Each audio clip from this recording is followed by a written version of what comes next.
We also have joining us now at this point senior film journalist Puja Talwar.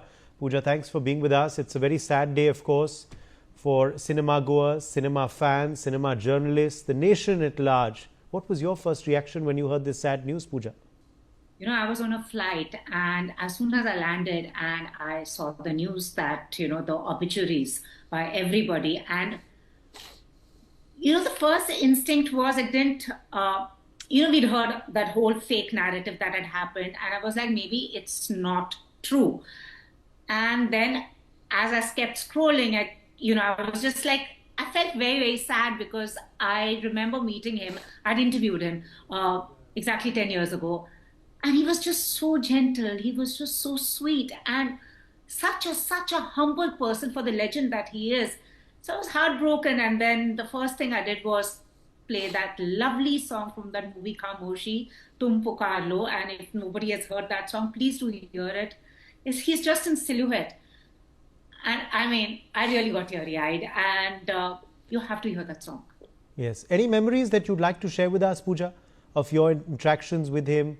Any anecdotes, any memories that you'd like to share with us and our viewers? The thing is, I have met him personally. I have interviewed him and interacted with him, had a half an hour interaction with him for a show I had done. And as I said, he was just a delight to speak to and just so humble. And I still remember my introduction to him was the Iron Man, the action man, the He-Man, and the most good-looking man of Indian cinema. And he was like, so sweet of you to say that. And, the humility with which he spoke. And, the thing is, we all know, I asked him, how did you ever feel that you never got your due? And he said, I've stopped thinking about it. I'm just so happy with the love that I've got from my fans, like the being decorated with awards and, the way our film industry is, it does pump up some names. And he says, all that didn't matter to me because I knew that my fans loved me. And you can see that the tributes that are pouring in across, this is someone who has left an indelible mark on all of us. And also the fact was interesting bits, that he actually got his first break through a talent show. Which had Guru Dutt and Bimal Roy. That's how he got Bandini. And his first film that he made his debut, not as a hero, he was one of the actors. He actually went unnoticed at the premiere of the movie because as soon as the film released, he'd got jaundice and he had lost a lot of weight. So at the premiere of the film, no one recognized him. And he said, I felt so bad. I thought, and he says, I also didn't like my work in the movie. I thought, this is not meant for you. I should go back. And he says, no, but I was just resilient. No, I will make it. And very sweetly, he said that, his only aim to become a hero was to get a flat and buy a Fiat car. But, and Bandini, and, the game changed after Phool Aur Patthar, because that was the first time, he went shirtless and he actually became the poster boy of cool. But, we all talk about him as the action man, the Iron Man of Hindi cinema, but no one actually, he was extremely versatile, but he also was one of the few actors who was the face of socially relevant, what people would call alternative cinema back in the day. He did movies like Satyakam, he did Unpad, and also his initial movies like Anupama, whether it was Bandini, for very female-oriented films. So, this is one aspect of Dharmendra which I feel should be celebrated because he really was the face, and he's worked with greats like Bimal Roy, Rishikesh Mukherjee. And apart from that, his versatility. So on one hand, he did a Bandini. On the other hand, he's done a Chupke Chupke. Then he's done a Pratigya also.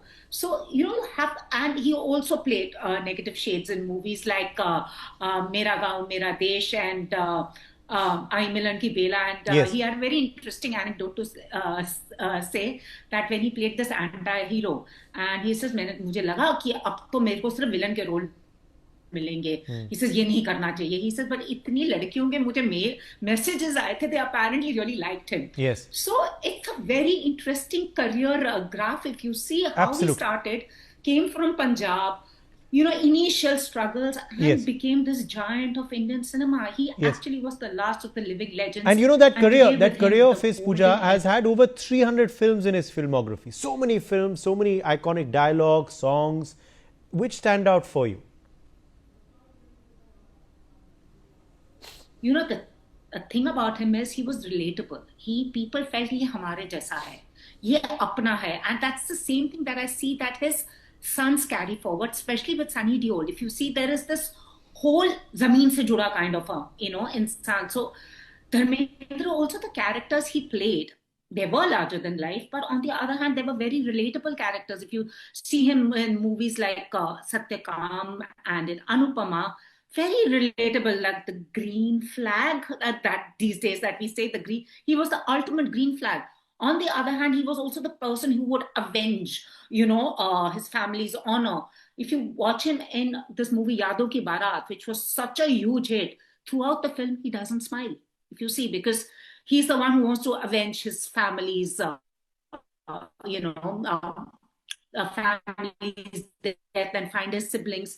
Throughout the movie, he doesn't smile. He's like that older sibling who's simmering with the revenge and all. So, the emotions that he got were all people identified with it. He was the action man, of course, the music that he had some incredible songs, to his credit, everything for everyone. And I remember telling him, he said, sir, आपके तो dance को लेकर कितना लोग मजाक उड़ाते थे. He was very sweet. He says, dance मुझे पहले लगता था मर्द लोग डांस नहीं करते, बट अब मुझे लगता है मुझे सीखना चाहिए था. He said, तो जैसे एक आदमी खुश होता है मैं वैसे ही नाच लेता था. So that relatability, he was a man's man and he also was a woman's man, because that the romance, like with in movies, whether it was opposite Hema Malini, Yes. Sharmila Tagore, he was the ultimate romantic hero. Then for the man, he was the man, ultimate male, and also with comedy, he made families laugh. And look at him in Sita Gita. Look at him in Chupke Chupke. Impeccable comic timing. True. So also his rise, he came without a filmy background. Yeah. He had no godfather. He made it entirely on his own. He was a self-made man, and look at the legacy that he leaves behind. And he was not someone who banked on his honors, on his hit, nothing of that sort. And also the film industry did not give him his due. We all know that he deserved a lot more, but he had no resentment. He just did his work, and today the duels are celebrated for that. Also, he was someone who did not belong to camps. Nowadays we talk about Bollywood camps and everything. He was somebody who just kept himself away, did his work, delivered his hits, always remained relevant. There were Yeah. people who wanted to say, oh, his time is over, so and so hero has come. Dharmendra's time was Yeah. never over. He was like the phoenix. He always just rose up. And that's why they say they don't make them like that anymore. Dharmendra ji, an end of an era. Puja, thank you for joining us with your perspective and your tributes.